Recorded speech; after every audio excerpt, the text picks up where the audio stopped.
Taib hadirin yang dirahmati oleh Allah Subhanahu wa taala, inilah kisah hijrah yang bisa kita sarikan ya. Dan banyak faedah yang bisa kita ambil dari kisah ini. Di antaranya para hadirin dan hadirat yang dirahmati oleh Allah Subhanahu wa taala, tampak dari kisah ini bagaimana jasa Abu Bakar yang sangat luar biasa.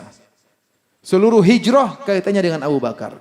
Hijrah dengan onta yang disiapkan Abu Bakar. Hijrah mulai dari rumahnya Abu Bakar. Yang menyiapkan makanan putrinya Abu Bakar. Yang memberi berita putranya Abu Bakar. Yang menutupi jejak budaknya Abu Bakar. Yang menemani hijrah Abu Bakar.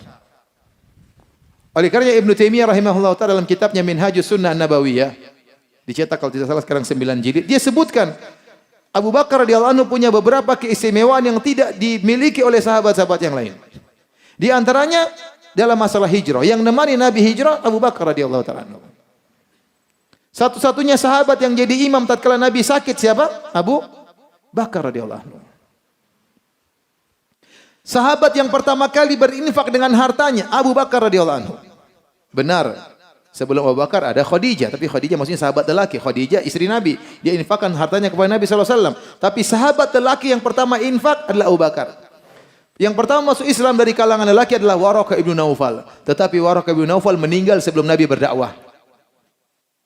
Di antara yang pertama masuk Islam Ali bin Abi Thalib, tapi Ali bin Abi Thalib umurnya masih 10 tahun, masih kecil dan dia bukan orang kaya, bahkan dia numpang di rumah Nabi karena Nabi merawat beliau radhiyallahu taala anhu.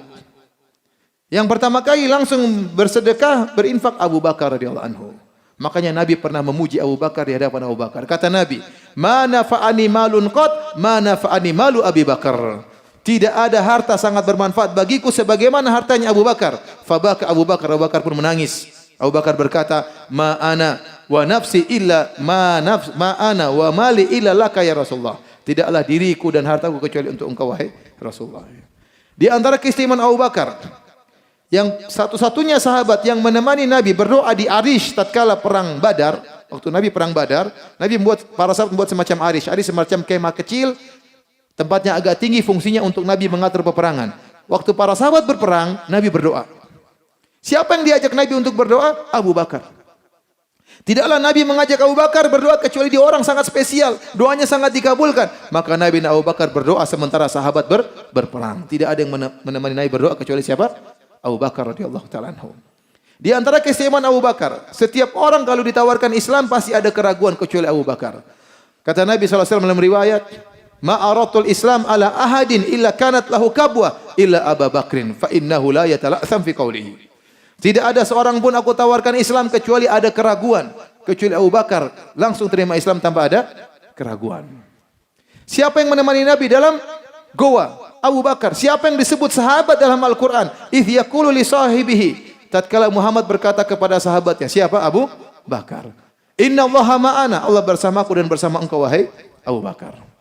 Terlalu banyak keistimewaan Abu Bakar yang tidak dimiliki oleh sahabat-sahabat yang lain.